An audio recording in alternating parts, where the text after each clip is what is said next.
그러면 이번에는 아까도 말씀하셨듯이 이러한 디지털 화폐의 중앙은행들의 이런 디지털 화폐 적용, 그 다음에 이런 암호화폐 시장의 성장, 이런 것들은 궁극적으로 화폐 개혁을 가져오게 되는 거 아니냐라는 이제 아젠다를 던지는 거잖아요. 일단 지금 달러 패권을 지키고 있는 바이든 정부가 이제 앞으로 어떻게 이 시장을 바라보고 대응할 것인지가 일단 큰 관심사인 것 같은데 어떻게 보시나요? 예, 잘 말씀하셨는데요. 결국 중요한 거는 비트코인 앞날에 바이든 정부가 어떻게 대응하느냐가 이제 사실은 초미의 관심사인데, 그걸 알기 위해서는 우선 바이든이 지금 임명한 사람들 혹은 지금 쓰고 있는 사람들이 어떠한 성향의 사람들인지를 이제 아는 것도 필요하거든요. 트럼프 정부에서 트럼프가 임기 2개월을 남기고 5년짜리 임기의 통화감독청장의 임명을 강행했습니다. 그게 이제 코인베이스 출신의 이제 브룩스 청장인데, 이 양반은 굉장히 친암호화폐적인 성향을 갖고 있는 사람이에요. 그래서 말씀드렸다시피 작년 가을서부터 은행과 암호화폐 거래소 간의 칸막이를 걸어서 서로 상호 업무를 할 수 있게 지금 추진을 하고 있습니다. 그런데 세간에서는 바이든이 이 사람을 교체할 거라고 얘기들을 해요. 네. 비록 5년짜리 직에 임명되긴 했지만. 그래서 그 다음에 바이든 정권에서 거론되는 사람이 누구냐 하면 마이클 바라고, 이 양반은 재무부 차관 출신이자 전 리플 이사회의 임원입니다. 그러니까 이 양반 역시 암호화폐 계통에서 일을 했던 사람이고, 일을 했기 때문에 이 사람도 친암호화폐 인사가 아니겠느냐라고 시장은 보고 있는 거죠. 그런데 이 사람이 아직 임명된 건 아니고 설이죠. 네, 이 사람이 되지 않겠느냐라는 이제 그런 설이 있는 거죠. 그다음에 또 하나는 지금 바이든 정권의 금융 정책을 담당하고 있는 사람이 게리 겐슬러 증권거래위원회 위원장입니다. 이 사람이 증권계통에서는 강력한 규제론자로 알려져 있어요. 그래서 지금 증권가에서는 좀 바짝 긴장하는 편인데, 근데 재밌는 건 이 양반이 MIT 대학원에서 암호화폐를 강의했던 사람이에요. 그러니까 암호화폐에 대한 이해가 굉장히 높고, 그리고 바이든 당선인 시절에 금융정책 인수팀을 이끌었던 사람이고, 요번에 증권거래위원장이 됐거든요. 그래서 이 사람한테 거는 기대가, 암호화폐 쪽에서는 기대가 좀 있어요. 저 사람은 아마 ETF 같은 것도 승인해 주지 않겠느냐. 그러니까 증권가에게는 강하게 하지만, 그런데 이 양반 스스로는 어떤 얘기를 하냐면, 암호화폐 시장도 저게 사고를 치지 않기 위해서 규제를 강화해야 된다라고 얘기를 합니다. 그런데 그게 사실은 부정적인 이야기뿐만 아니에요. 그건 근본적으로 암호화폐 시장을 인정을 하고, 그런데 이 시장이 잘 굴러가기 위해서는 좀 더 엄격한 규제로 인해서 손해보는 그러한 소비자들이 탄생하지 않게 정부 차원에서 잘 막아줘야 된다는 개념이거든요. 그러니까는 부정이 아니라 긍정인데, 그 긍정적인 거를 잘 끌고 가기 위해서는 제대로 정부가 컨트롤하고 규제책을 내놔야 된다는 그런 입장이에요. 네. 그래서 이런 사람들을 봤을 적에 아마 바이든 정부가 향후 암호화폐한 정책을 우리가 좀 엿볼 수 있지 않나라는 그러한 생각을 하게 되는 거죠. 네. 그래서 말씀드린 것처럼 암호화폐로 인해서 행해지는 불법 행위는 아마 미국 정부가 강력하게 규제를 할 겁니다. 그 불법행위라는 게 특히 이게 테러 자금이나 마약 자금으로 흘러 들어가지 않게 하기 위한 그 여러 대책들, 그 다음에 그 개인들이 암호화폐의 어떤 변동성에 의해서 너무 심하게 그 피해를 보지 않도록 하는 방법이라거나 어떤 등등의 그 대책을 마련하면서 암호화폐는 나름대로 긍정적인 방향으로 발전시키지 않겠느냐라고 볼 수 있는 대목이죠. 네. 그 다음에 또 하나 우리가 유심히 봐야 될 양반이 이번에 재무장관으로 임명된 제닛 앨런이에요. 아시다시피 제닛 앨런은 연준 의장 출신입니다. 그러니까 연준이라는 거는 달러를 보호하고 달러의 어떤 세계화를 해야 되는 기관이기 때문에 이 양반 출신 스스로가 연준 의장 출신이다 보니까 암호화폐를 이 양반은 그 좋은 눈으로 보고 있잖아요. 네, 그러겠죠. 예. 그래서 이 양반이 최근에 인터뷰에서 그 비트코인 같은 투기성 자산은 규제가 필요하다는 얘기를 해요. 예. 그리고 지금 지나치게 가격이 높게 형성돼 있어서 투자자들한테 좀 위험하다라는 경고를 내놓고, 그런데 이 양반은 사실은 그 암호화폐만 이렇게 얘기하는 건 아니고 이 재무부 장관이니까 경제 정책을 이제 인터뷰 때 많이 얘기를 하는데, 지금 제닛 앨런이 그 강조하는 부분이 그 많은 사람들이 그 재정 확대 정책에 대해서 우려를 하고 있는데, 지금은 이렇게 해야지 오히려 비용을 덜 치르면서 미국 경제를 살려낼 수 있다라고 얘기를 함으로써 앞으로도 재정 정책은 확대 정책으로 나갈 거를 우리가 이제 알 수 있는 대목이고, 그 다음에 이 양반이 그 노동경제학 전공입니다. 그러다 보니까 사실은 미국의 하부 구조들에 대한 이 관심도 굉장히 커요. 그래서 이 양반이 지금 미국에는 1,500만 명이나 되는 미국인이 임대료를 못 내고 있고, 성인인 경우 2,400만 명, 아이들인 경우 1,200만 명이 제대로 먹지 못하고 있는 상황이다. 아주 위급한 상황이고, 그 다음에 코로나19 사태로 해서 중소기업들이 파산하고 있다.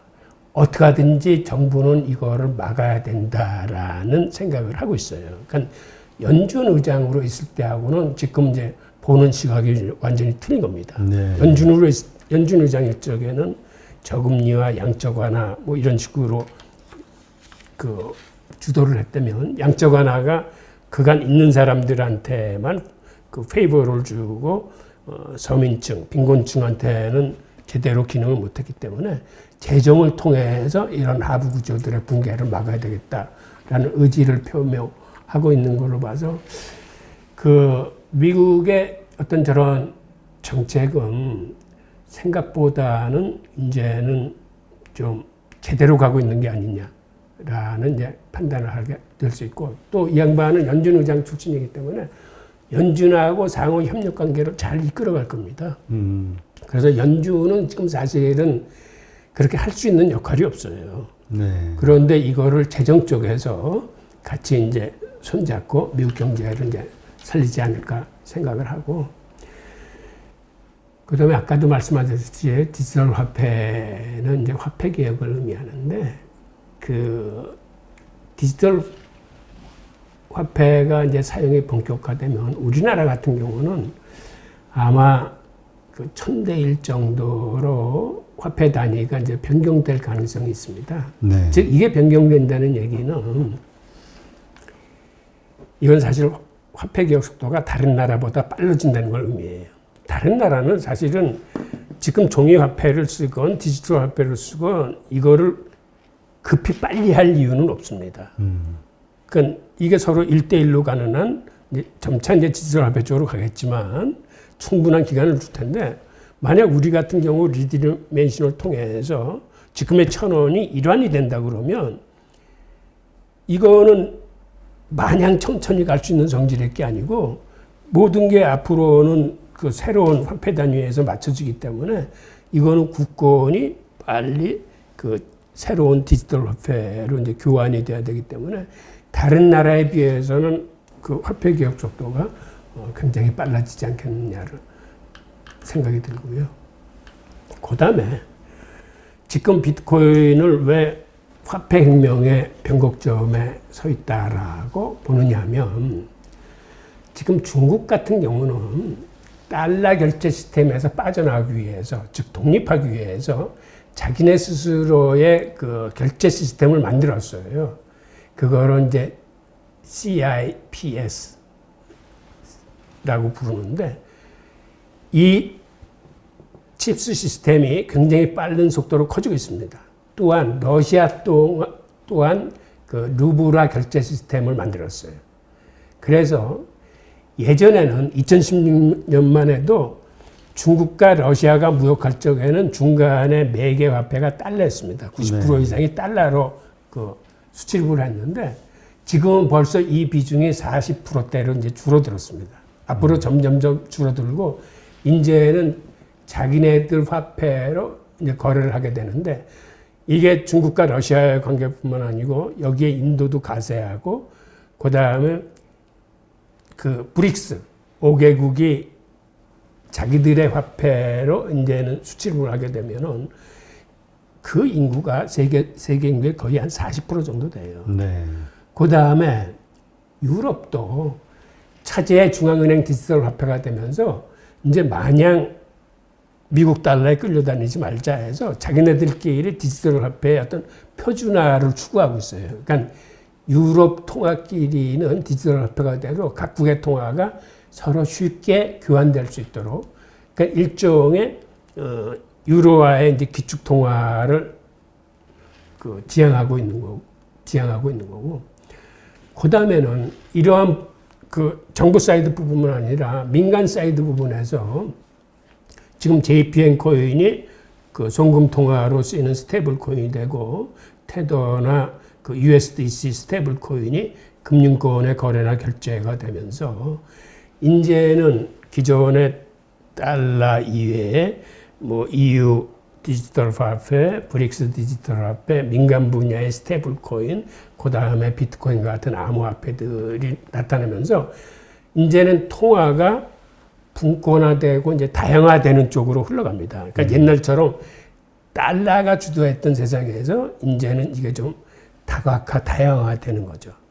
그리고 이제는 디지털 화폐가 발전을 하면 예를 들어서 옛날 무역은 이건 전문가의 영역이었어요. 신용장이 있어야 무역 거래를 할 수 있고 그런데 지금은 우리가 해외 직구라는 거, 즉 모든 개인이 클릭 한 번으로 이제는 해외 물건을 쉽게 수입하는 시대가 됐거든요.